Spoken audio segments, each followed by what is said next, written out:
Fala galerinha, tudo bom com vocês? Então, hoje a gente vai começar o estudo sobre imagens, né? Imagens digitais, vamos falar sobre imagens vetoriais, imagens bitmap, mas isso vai ficar para uma outra aula. Hoje a gente vai fazer uma introdução sobre imagens e aí a gente vai começar sobre um elemento nosso extremamente importante, que é aquele, eu diria, aquele elemento anatômico que a gente consegue ver as imagens. E quando a gente fala de visão, é justamente a gente está falando dos nossos olhos. Vamos lá? Então aqui, vamos começar pela parte de imagens, introdução. E aí, olha só, algumas características da nossa visão, olha que bacana. O globo ocular, ele é uma esfera com 2 centímetros de diâmetro, né? Então, uma esfera bem pequenininha, pessoal que conhece bola de gude, ele é bem parecido com uma bolinha de gude. Então tem 2 centímetros de diâmetro e 7 gramas de peso aproximadamente. Quando olhamos na direção de algum objeto, a imagem atravessa a córnea, uma película transparente que protege o olho, tá? Chega na íris, que regula a quantidade de luz recebida por meio de uma abertura chamada pupila.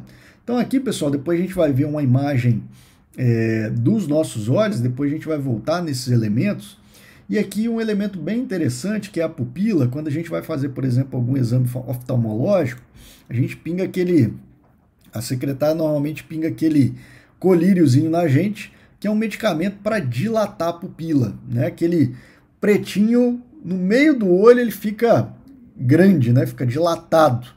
E quando, por exemplo, a gente sai do consultório médico, a gente não consegue ficar muito de olho aberto, justamente porque está entrando muito a luz, né? Principalmente no sol, entra muito a luz, e a gente fica com a visão um pouco embaçada e não consegue ficar com o olho muito aberto, principalmente em locais com muita luminosidade, justamente porque uma característica de regulagem automática de abertura e fechamento da pupila, ele está em ação de algum medicamento, né? De um medicamento, que acaba dilatando e aumentando. Então passa muita luz, né? E nossa pupila, a gente não consegue ficar de olhos muito abertos, né? E com a visão também prejudicada, um pouco embaçada. Então isso aí é uma característica, né? Quando a gente vai fazer algum exame oftalmológico acontece. Continuando aqui, quanto maior a pupila, mais luz entra no olho. Foi justamente o que eu falei, né? Por exemplo, quando você está em algum ambiente com pouca luminosidade, a pupila ela aumenta. Então, menos luz, maior a pupila. Quanto mais luz, por exemplo, no sol, num ambiente muito iluminado, ele fecha a pupila justamente para que entre menos luz, né? Seguindo, depois da pupila, a imagem chega a uma lente chamada cristalino e é focada sobre a retina, que fica lá no fundo dos nossos olhos. A lente do olho produz uma imagem invertida, isso é bem, né? Eu lembro até hoje, numa aula do ensino médio, por exemplo, que fala exatamente, né, de que a imagem chega no fundo dos nossos olhos de maneira invertida, e aí o cérebro, né, converte na posição correta, né? Já pensou se desse algum problema, né? E no nosso cérebro a gente visse tudo de cabeça para baixo, que problemão que seria, hein? Já pensou? E aí na retina, mais de 100 milhões de células fotorreceptoras transformam as ondas luminosas em impulsos eletroquímicos que são decodificados pelo cérebro, né? Então é um órgão extremamente complexo, né? Os nossos olhos, extremamente importantes, né? Essas células fotorreceptoras podem ser classificadas em 2 grupos, que são os famosos cones e bastonetes. Os bastonetes são os mais exigidos à noite, né? Pois eles requerem pouca luz para funcionar, mas não conseguem distinguir cores. As células responsáveis pela visão das cores são exatamente os cones, que cada grupo de cones ele é sensível a uma determinada cor. Então, por exemplo, tem os cones sensíveis a azul, ao vermelho e outros ao verde. Vocês vão ver que em imagens digitais, por exemplo, em dispositivos digitais, são exatamente essas cores também que fazem toda a mistura e a gente consegue ver variações de diferentes cores, né? Mais para frente a gente vai ver sobre isso.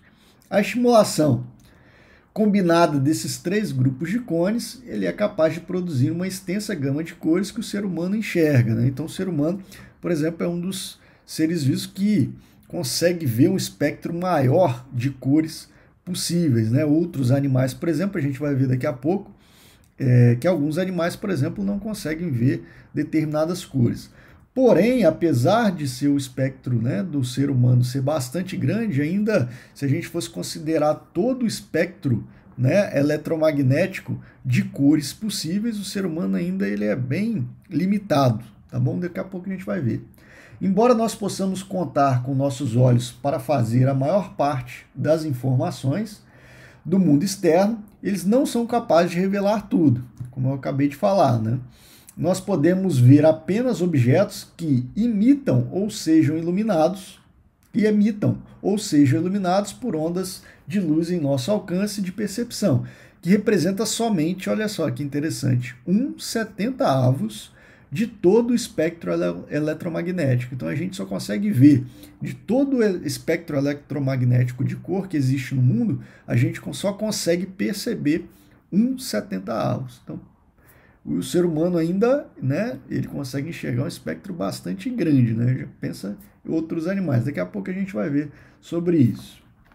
O olho humano enxerga radiações luminosas entre 4.000 e 8.000 angstroms, né? Angstroms é justamente a unidade de comprimento de onda, né, perceptível e ou emitida pelas cores.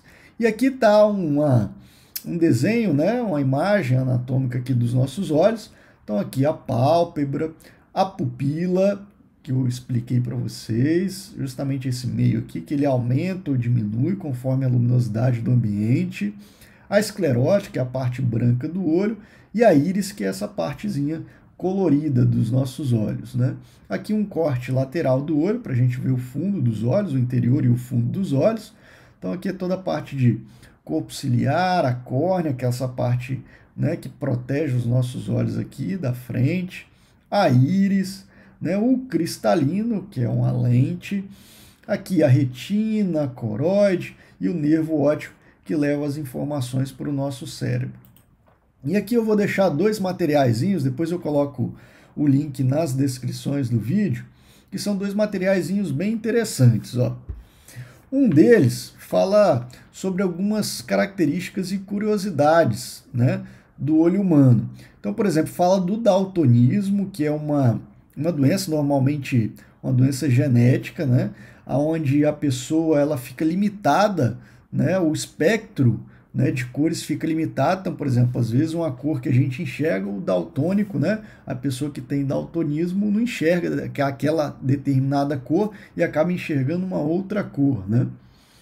Aqui algumas características e doenças que causam a cegueira, né? Por que choramos, a luz negra, por que ficamos com os olhos vermelhos, né, nas fotos, principalmente quando bate o flash, holograma, o daltonismo, né, na guerra. Vocês vão ver aqui uma curiosidade bem bacana, que as pessoas que tinham daltonismo na guerra, elas tinham uma vantagem. Aqui a parte de ilusões de ótica, que é uma coisa bem bacana, né? Existem vários elementos e curiosidades sobre essa parte de ilusão de ótica. E aqui um videozinho, depois vocês assistam também sobre a nossa visão. E aqui uma coisa bem legal, esse site aqui, ele traz algumas simulações de como alguns animais enxergam. Então aqui, ó, por exemplo, ó, gatos e cachorros. Então aqui é legal que você pode passar o mouse, ó, e ver, tá? Então aqui, ó, como é que os gatos e cachorros enxergam em relação a nós humanos, ó, bem legal. E aqui outros animais, ó, os peixes, as aves, as cobras, ó que legal, parece que até aquela imagem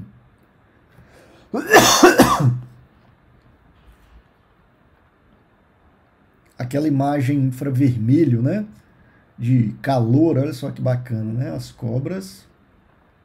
Aqui os ratos, as vacas, pode perceber que o espectro das vacas ele é bastante grande, né, Então, tem algumas limitações, mas eles conseguem ver bastante, né, cores. Os cavalos, as abelhas, as moscas, os tubarões, olha só que legal, os tubarões enxergam praticamente em preto e branco, ó. Tá vendo? Que legal. E aqui outros animais, tá bom, pessoal?